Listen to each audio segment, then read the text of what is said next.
presença. Bill Johnson. Desvendando questões celestiais. Capítulo 10 de 11. O lado prático de sua presença. Não tenho certeza de quando aconteceu, nem de como aconteceu, mas em alguma época da história da igreja, o sermão se tornou o foco dos nossos cultos. Certamente, a mudança foi sutil e até justificada. É o grande valor que damos à palavra de Deus. No entanto, para mim, essa razão não é suficiente. Não digo isso para desvalorizar as Escrituras. Acontece que a presença física da Bíblia nunca deveria se tornar o substituto do Espírito de Deus sobre o seu povo. Israel acampava em volta do tabernáculo de Moisés, que abrigava a Arca da Aliança. Era ali que a presença de Deus habitava. Era o centro absoluto da vida da nação. Isso era prático para eles. Israel acampava em volta da presença de Deus, enquanto a igreja frequentemente acampa em torno de um sermão. De alguma forma, devemos ajustar o que for necessário para redescobrir a natureza prática da presença de Deus sendo central em tudo o que fazemos e somos. Dizem que 95% das atividades da igreja primitiva teriam parado se o Espírito Santo tivesse sido removido delas. Mas também é declarado que 95% das atividades da igreja moderna continuariam normalmente porque há tão pouco reconhecimento da sua presença. Felizmente, essa porcentagem está mudando, pois Deus tem nos preparado para seu forte sopro da presença nesses últimos dias e sua respectiva colheita. Porém, ainda temos um longo caminho a seguir. Sermos centrados na presença como igreja, família e indivíduos deve ser uma prioridade novamente. É o que está no coração de Deus para nós, pois nos ajuda a amadurecer na tão importante questão de confiança com todo o nosso coração. Um dos pensamentos mais arrogantes que podem entrar na mente é que a presença de Deus não é prática. Uma mentira como essa nos impede de descobrir o quanto o Senhor está perto. Ele é o autor do livro, o Criador da vida e a inspiração para a canção. Ele é o supremo em praticidade. Viver consciente de sua presença conosco é uma das partes mais essenciais desta vida. Seu nome é Emmanuel, que significa Deus conosco. O estilo de vida Deus conosco é o que herdamos de Jesus. Devemos viver com a mesma prioridade da presença para ter o mesmo impacto e propósito que ele teve. Confie no Senhor de todo o seu coração e não se apoie em seu próprio entendimento. Reconheça o Senhor em todos os seus caminhos, e ele endireitará as suas veredas. Provérbios 3, 5, 6. A confiança nos levará além do entendimento a esferas que somente a fé pode descobrir. A confiança é construída através da interação e da consequente descoberta de sua natureza, que é boa e perfeita em todos os sentidos. Nós não cremos porque entendemos. Nós entendemos porque cremos. O entendimento que recebemos dessa maneira é da mente aberta de uma expressão mais completa da natureza e da presença de Deus é aumentada de maneira exponencial com um simples elemento chamado confiança. Reconhecer a Deus é o resultado natural de quando confiamos nele. Aquele em quem confiamos acima de nossa existência deve ser reconhecido em todo aspecto e em toda parte da vida. A palavra reconhecer na verdade significa conhecer. É uma palavra excepcionalmente grande encontrada nas Escrituras, com uma grande variedade de significados.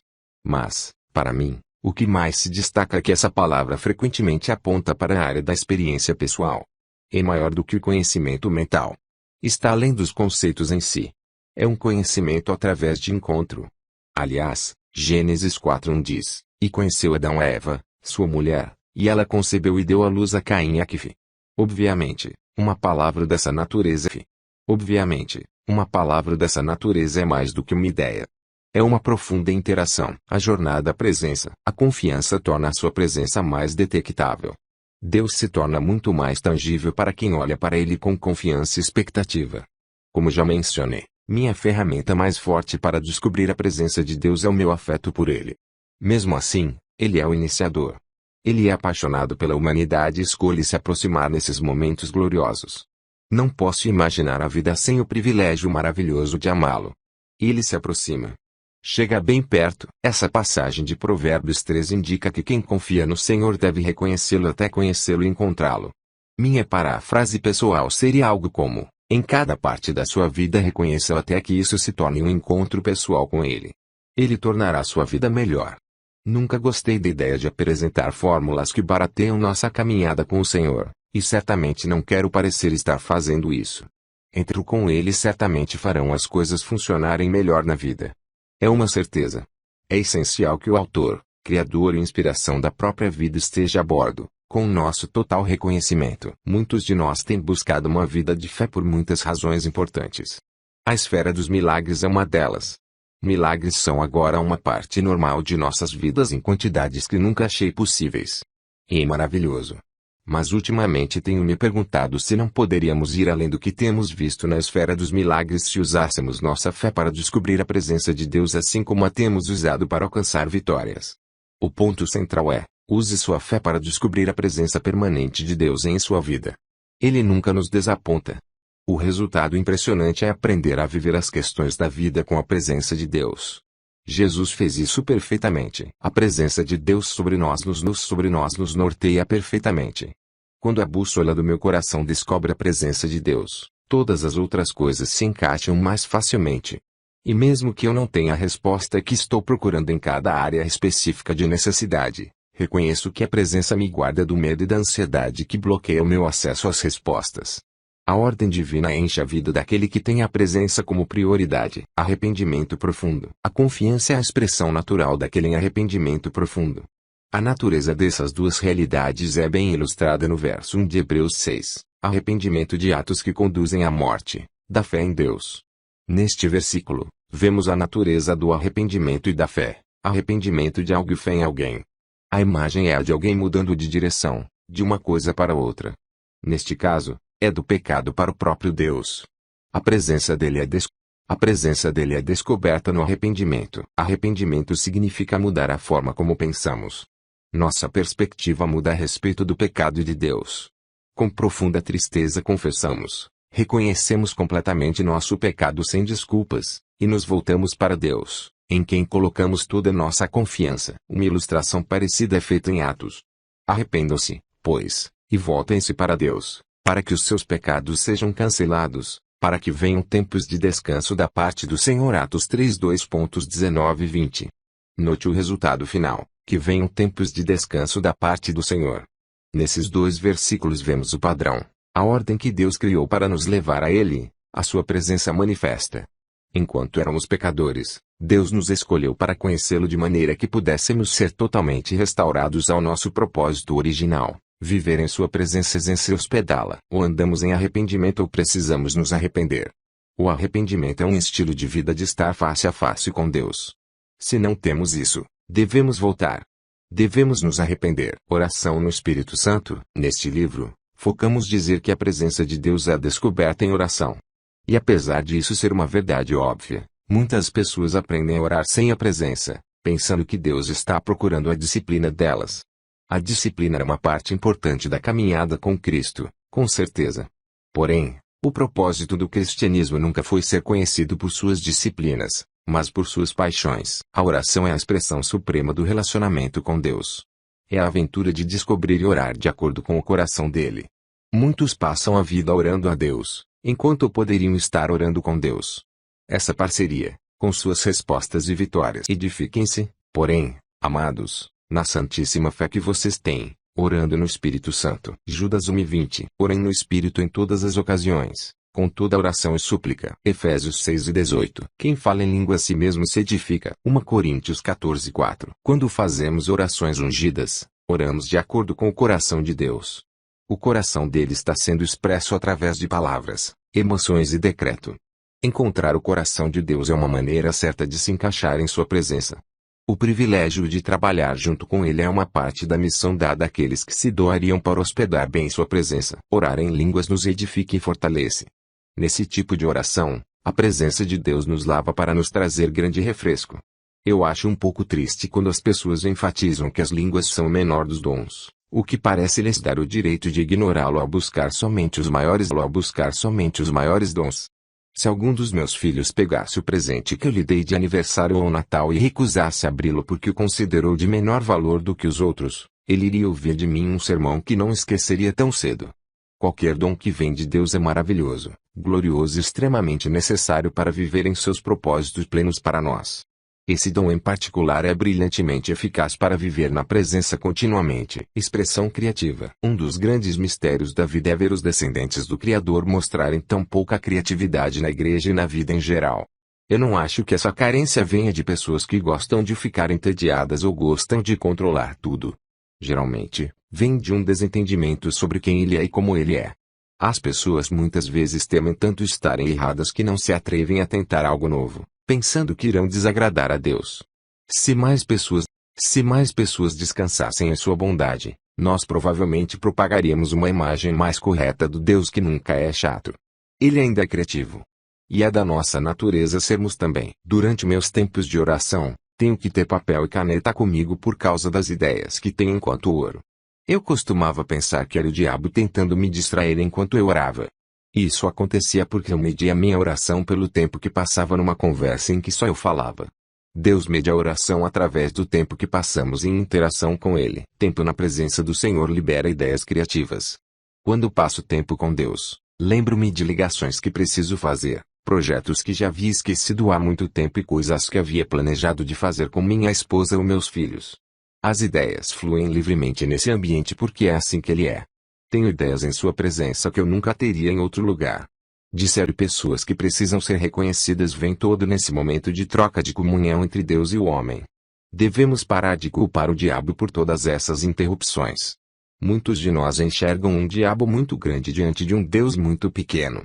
E enquanto o inimigo de nossas almas trabalha para nos distrair da presença, ele muitas vezes leva a culpa quando nem está por perto por causa do nosso desentendimento sobre o que o nosso Pai valoriza.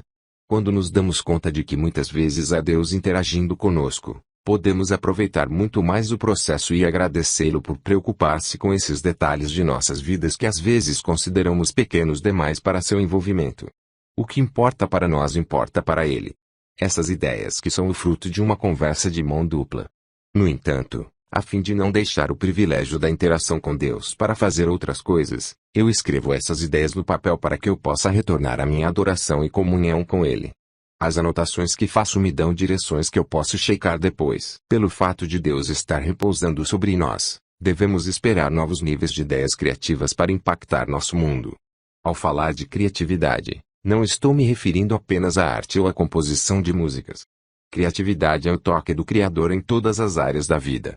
E a necessidade do contador e do advogado, tanto quanto a do ator e do músico. Devemos ter expectativas disso quando somos filhos do próprio Criador. Tempo de oração, tempo de adoração. Meus tempos de oração têm cada vez menos a ver com questões de necessidade, e têm cada vez mais a ver com descobrir a pessoa maravilhosa que se doou livre e completamente por mim. Lembro-me de ouvir Derek Prince pregar sobre esse assunto 40 anos atrás, pois me impactou profundamente. Ele disse que se temos 10 minutos para orar, gastemos 8 em adoração. É incrível o quanto podemos pedir em 2 minutos. A adoração se tornou uma parte primária da vida. E é maravilhoso quando adoramos em nossos cultos, mas é superficial quando é apenas nos cultos. Minha vida pessoal deve ser de contínua adoração para experimentar as transformações pelas quais anseio. Sempre nos tornamos como aquele a quem adoramos. Eu ainda creio na oração e na intercessão. É uma alegria. Porém, meu coração tem essa inclinação para a presença que é maior do que as respostas que procuro. Existe uma pessoa a ser descoberta, diariamente. Ele deve ser desfrutado e descoberto repetidamente. Essa é sua ideia. Eu posso buscá-lo apenas porque ele me encontrou. Férias de 5 minutos. Uma das partes mais significativas da minha vida são os 5 minutos de férias que tiro. Eles podem acontecer a qualquer hora em qualquer lugar. A quantidade de tempo pode variar, mas a atividade se mantém a mesma. Por exemplo, se estou no meu escritório, peço à minha secretária que segure minhas ligações por alguns minutos. Sento-me e geralmente fecho os olhos e faço uma oração como essa: Deus, irei me sentar aqui em silêncio, simplesmente para ser objeto do seu amor. O fluir do amor dele por nós é imenso, comparado com as águas que fluem nas cataratas do Niágara, exceto que o Niágara é pequeno demais. Tornar-se consciente desse amor e experimentá-lo é maravilhoso além das palavras. E ainda tem o benefício adicional de lançar fora todo medo. Existem apenas 2 emoções básicas na vida: amor e medo. Voltar minha atenção para o amor dele por mim apenas aumenta meu amor por ele. É uma festa de amor sem fim, na qual eu me deleito nele enquanto ele se deleita em mim, o que apenas aumenta meu deleite nele. Ele é o prazer máximo e deve ser estimado como tal. Muitos de nós foram criados pensando que havia muito trabalho na oração. Na verdade, eu ainda valorizo esse modelo, mas agora somente quando resulta do estilo de vida na presença e na paixão. A oração é paixão. A oração é muito mais eficaz quando estou apaixonado. Descobrir sua presença diariamente é a maneira infalível de permanecer apaixonado. Tenho posto o Senhor continuamente diante de mim, por isso que Ele está à minha mão direita. Nunca vacilarei. Salmos 16:8. Esse salmo de Davi é um dos meus favoritos por várias razões. É um salmo de descoberta da presença. É concluído no versículo 11 com na tua presença há fartura de alegrias, a tua mão direita há delícias perpetuamente. Fartura de alegrias. Onde? Na presença. Haveria mais alegria na casa se nos tornássemos mais conscientes daquele que mora nela. O versículo mencionado acima é singular por causa do seguinte conceito: tenho posto o Senhor continuamente diante de mim. Aqui a palavra posto significa colocado, ou seja, colocar algo em seu devido lugar. Colocar Deus diante de si se tornou uma prática diária. Davi, o mais honrado nas Escrituras como um homem da presença de Deus, disse que era assim que levava a vida. Considerando o resultado da vida dele, acho que não é um exagero dizer que isso foi o segredo de seu sucesso na presença. Ele sabia que se não voltasse sua atenção para o Senhor, que estava com ele, viveria sem direção. Ele ficaria sem o ponto de referência em sua bússola que coloca todas as outras coisas da vida em seu devido lugar. Leia até que ele fale. Enquanto a adoração é a maneira principal que Deus usou para me ensinar sobre sua presença, a segunda mais importante seria meus encontros com Ele através de sua palavra. Eu amo tanto as Escrituras. A maior parte do que aprendi sobre a voz de Deus tem sido aprendido na leitura da sua palavra. Eu creio no estudo intenso das Escrituras, mas leio principalmente por prazer. Na verdade, eu sempre leio por prazer. Deus já falou comigo inúmeras vezes ao longo dos anos através das páginas de seu livro. Agora, tenho o hábito de ir à sua palavra quando preciso de direção, conforto, discernimento ou sabedoria. Se estou atribulado com alguma coisa, leio Salmos. Todas as emoções são bem representadas naquele livro. E eu leio até ouvir minha voz num salmo. Quando ouço o clamor do meu coração, sei que encontrei a página certa onde parar e me alimentar. Deve ser parecido com as ovelhas que encontram um pasto abundante onde se alimentar. Elas param e tiram proveito do lugar. Assim é a minha vida. Eu paro e me alimento da interação maravilhosa, da voz e da real presença de Deus que é manifesta através da sua palavra. A fé vem por se ouvir a mensagem, e a mensagem é ouvida mediante a palavra de Cristo. RM 10:17. Há duas coisas importantes que eu gostaria de apontar nesse grande versículo. A primeira é o fato de que a fé vem do ouvir, não de ter ouvido. A segunda é que a fé não vem necessariamente de ouvir a palavra. A fé vem do ouvir. A nossa capacidade de ouvir vem da palavra. Ser alguém que ouve agora é ser alguém que tem um futuro de grande fé. Nossa vida inteira está ligada à voz dele. O homem vive de toda palavra que procede da boca de Deus. MT 4:4. Comunhão com o corpo. Deus ama a igreja. Ele ama a ideia, o potencial e tudo que tem a ver com a igreja, o corpo de seu filho na terra. Aliás, ele declarou que o zelo por essa casa o consumia. Ele devotou sua força, sabedoria e suas intensas emoções a essa casa na terra, seu eterno lugar de habitação. As experiências que tenho a sós com Deus no meu lar não têm preço. Não as trocaria por nada no mundo. Mas tampouco trocaria os momentos maravilhosos que tenho tido ao longo dos anos nas reuniões de centenas e milhares. Esses também são momentos impagáveis que nos preparam para a eternidade em que pessoas de todas as tribos e línguas darão louvores ao Senhor. Essa é uma alegria indescritível. Algumas coisas são reservadas para o indivíduo. Mas algumas coisas são preciosas demais para serem dadas apenas a uma pessoa. Elas devem ser compartilhadas com um grupo de pessoas, um corpo, a igreja. E há aspectos da presença de Deus que somente serão experimentados em nossas reuniões. A liberação exponencial e a descoberta da presença são iguais ao tamanho do grupo de pessoas unidas com o propósito de exaltar o nome de Jesus em louvor. Há vezes em que Deus nos permite reconhecer sua presença apenas em meio à multidão. Isso não é uma rejeição. Ele simplesmente anseia que compartilhemos sua alegria no todo. Construindo um histórico pessoal. Ao longo dos anos, muitas pessoas têm chegado até mim pedindo oração para a liberação de um dom para o ministério através da imposição de mãos. Geralmente tem sido um grande privilégio de vida ver como Deus usa a sede dessas pessoas e a unção na minha vida para impactar outro vaso disponível. E apesar de a imposição de mãos ter se tornado mais importante nos últimos anos, como deveria ser, para alguns ela tem se tornado um atalho para a maturidade, que realmente só pode ser desenvolvida através de muitas horas de serviço fiel. Receber uma resposta instantânea é quase sempre preferido por aqueles criados nessa cultura de gratificação imediata. Às vezes esquecemos, os dons são gratuitos. A maturidade é cara. Creio que dar e receber a imposição de mãos é um privilégio maravilhoso. Mas como muitos, eu já vi isso sofrer abusos. Esse abuso provavelmente é a razão por que muitos da geração dos meus pais rejeitavam completamente o conceito de imposição de mãos. Mas os testemunhos desse grande princípio estão trazendo frutos inegáveis para a glória de Deus. Aprender como acessar a grande unção na vida de outra pessoa é uma chave importante para a conquista pessoal. A liberação de um dom através da imposição de mãos é um feito totalmente de Deus. Nós não somos máquinas automáticas em que alguém digita seu pedido, aperta um botão e recebe o dom desejado. Às vezes, as pessoas me dizem que querem o dobro do que eu tenho. Bem, eu também. Se fosse assim tão fácil, eu estenderia as mãos sobre mim mesmo e oraria receba o dobro. Ultimamente, tenho dito às pessoas, eu posso estender as mãos sobre você e liberar unção sobre sua vida conforme Deus quiser. Mas não posso dar a você minha história com Deus. Existe algo impagável na vida de uma pessoa que deve ser desenvolvido e protegido a todo custo, sua história particular com Deus. Se você faz história com Deus, Deus fará história através de você. Ninguém está olhando. É quem nós somos quando estamos sozinhos. É vista no clamor de nossos corações, na forma como pensamos, no que oramos e em como valorizamos o próprio Deus. Nossas vidas são moldadas quando não há ninguém para aplaudir nossos sacrifícios e esforços. Esses são os momentos em que aprendemos mais sobre hospedar sua presença. É quando não há ninguém por quem orar, ninguém a quem servir, é onde as fronteiras relacionais são determinadas. Estou aqui porque Deus pode me usar, ou estou rendido porque Ele é Deus e não existe honra maior na vida. Jesus teve seu encontro com o Espírito Santo em seu batismo nas águas. Uma multidão assistiu. Provavelmente poucos, se houve alguém, tinham ideia do que estava acontecendo.